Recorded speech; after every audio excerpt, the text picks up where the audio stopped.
something called positive remodeling of the coronary arteries. And here's how it works. As plaque develops, the outside of the artery can enlarge, preserving the channel or lumen so that blood flow is not impeded.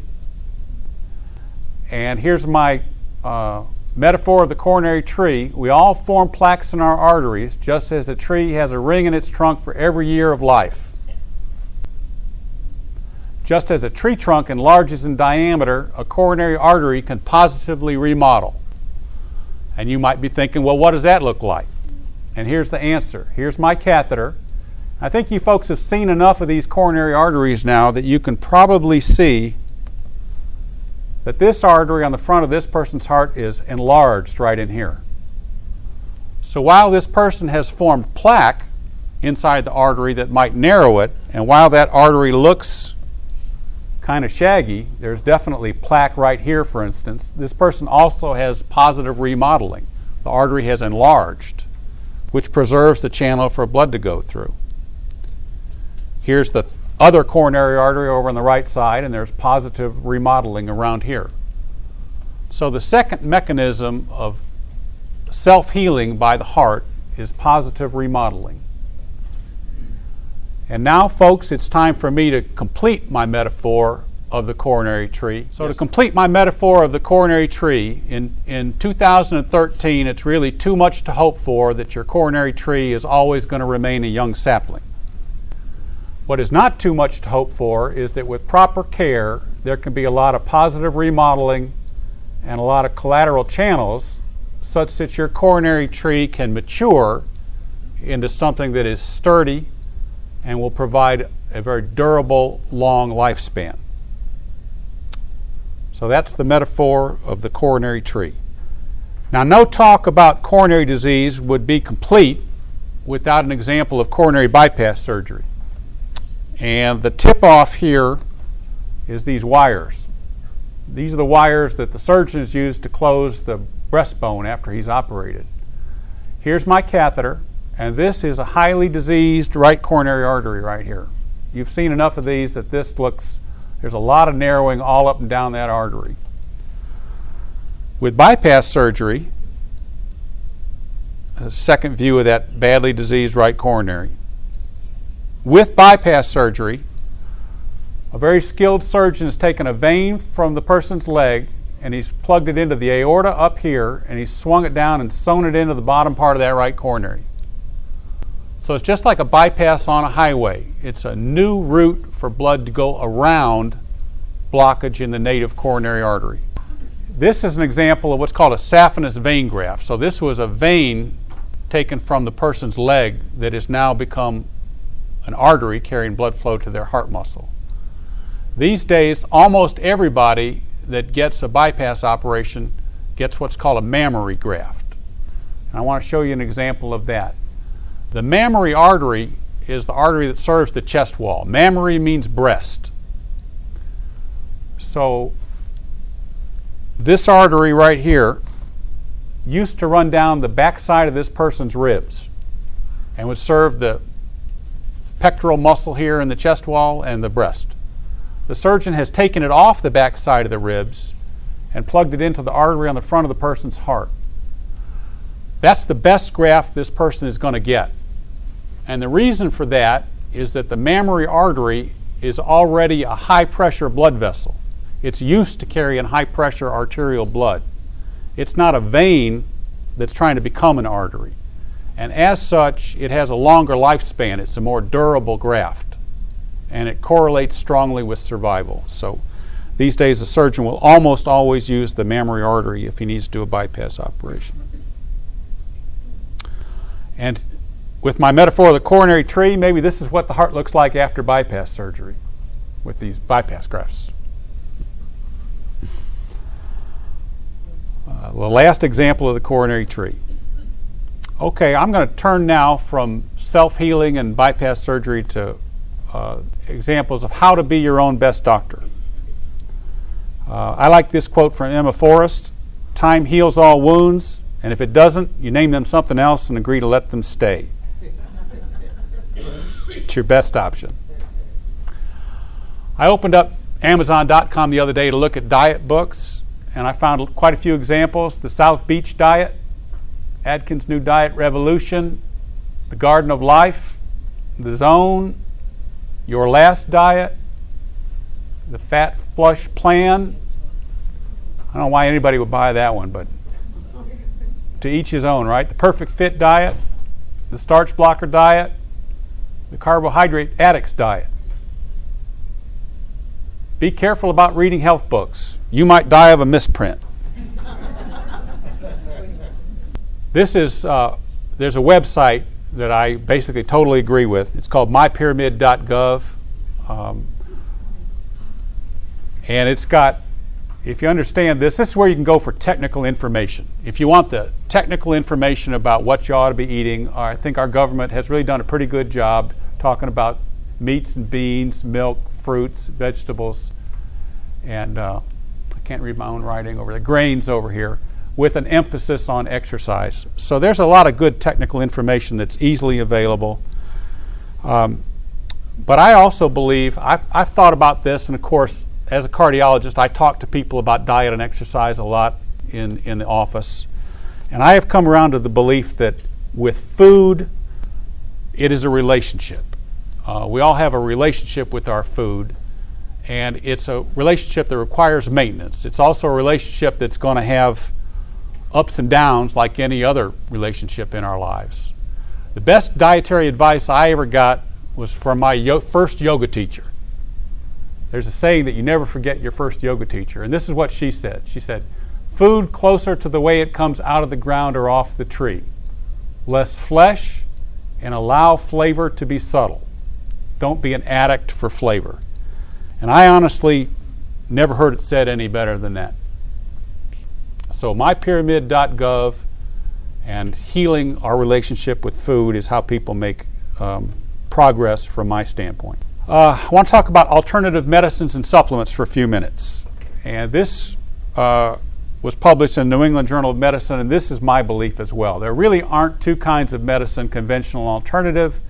There's only things that have been adequately tested and which may work, and stuff that's not been adequately tested and may or may not work. Once a treatment has been tested, then we know. Now, the example here that I like to cite is the example of fish oil and heart disease. And there's three basic points to make about that. Point number one is that they noticed that Eskimos who eat very little other than fish almost never have heart attacks and strokes. So that was easy to figure out. Fish oil doing something for them. Then fish oil was used in heart attack victims, and it was noted that heart attack victims who took fish oil had a lower chance of developing lethal heart rhythm disturbances. So that's point number two. And the third point, it was noticed that high doses of fish oil were very useful at lowering triglycerides. Remember, we said triglycerides are one of the four elements of a cholesterol profile. And triglycerides are like bad company. They make the LDL worse and the HDL less good. So those are the 3 points about fish oil. And fish oil, which started off as an alternative treatment, is now a mainstream treatment. There's even a prescription strength fish oil. So these are the points I'd make about supplements. The FDA regulates dietary supplements for safety, but the FDA does not regulate them for effectiveness. Therefore, let the buyer beware.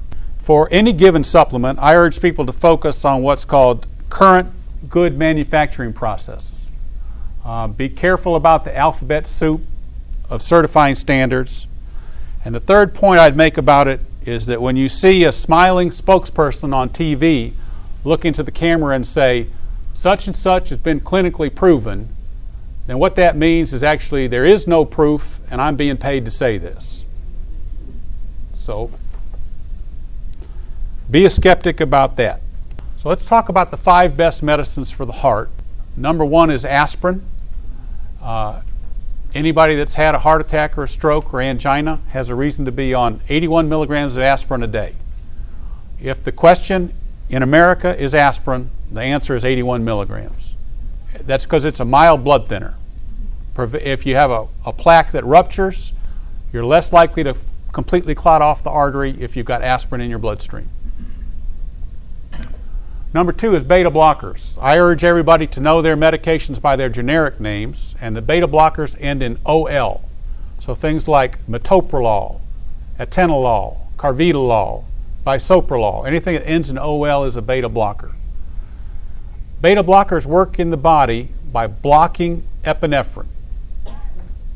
If we get scared or angry or agitated, our bodies churn out a bunch of epinephrine. It's the flight or fight hormone. So when that happens, our blood pressure goes up, our heart rate goes up, our pupils dilate, and we get ready to either fight or turn and run. All those things put a stress on the heart. All those things strain the heart muscle. So a beta blocker drug blocks the action of epinephrine. So it has all of the opposite effects.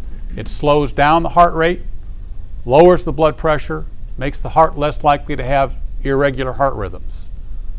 Works on the heart the way a governor used to work on a car. It won't let it run hot. And as such, it is protective to the heart muscle. So those are beta blockers. The third one is ACE inhibitors. These are drugs that end in pril. So lisinopril, enalapril, ramipril, quinapril, there's 8 of them on the market. These are very effective blood pressure medications, and they also have a property of stabilizing plaques. So if somebody has what we call a vulnerable plaque, one that's inflamed and prone to rupture, the ACE inhibitors rather, lower the risk of that plaque rupturing out of proportion to the degree to which they lower the blood pressure. Any given blood pressure pill, whether it's a beta blocker or an ACE inhibitor, is going to lower the blood pressure maybe 10 or 12 points on average. So if we have somebody that comes in with new onset blood pressure and their blood pressure is 180 over 100, and we want to get them down to 135 over 80, then one medication is not going to do that. The issue with that person is, do they need 2 medications? Do they need 3 medications? So blood pressure is really pretty simple. The higher it is, the more medications you're going to need to get it down where you want to. Of course, and I want to be careful to say after things like diet and exercise. I'm going to get to Plavix as number 5, okay?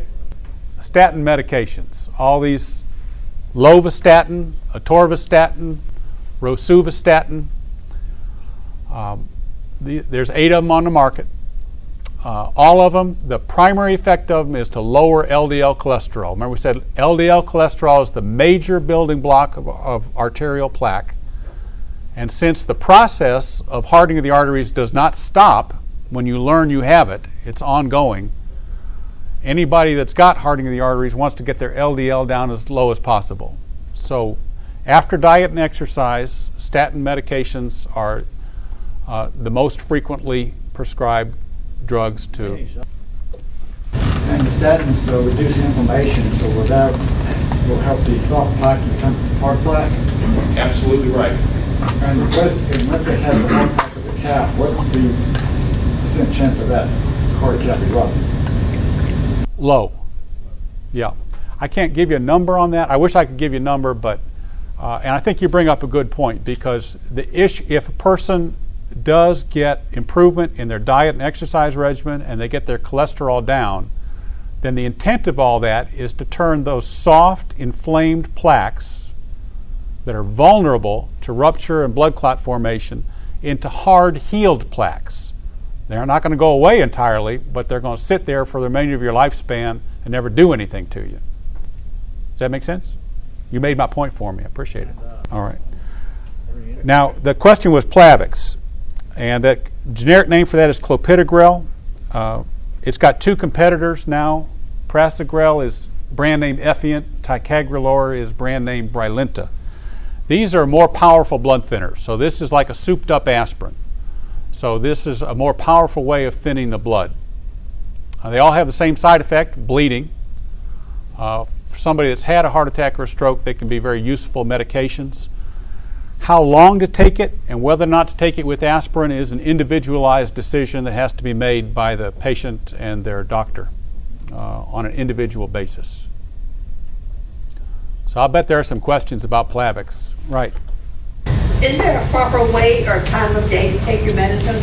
I take an aspirin and a statin before I go to bed. Can they be combined? Yes, both those can for sure.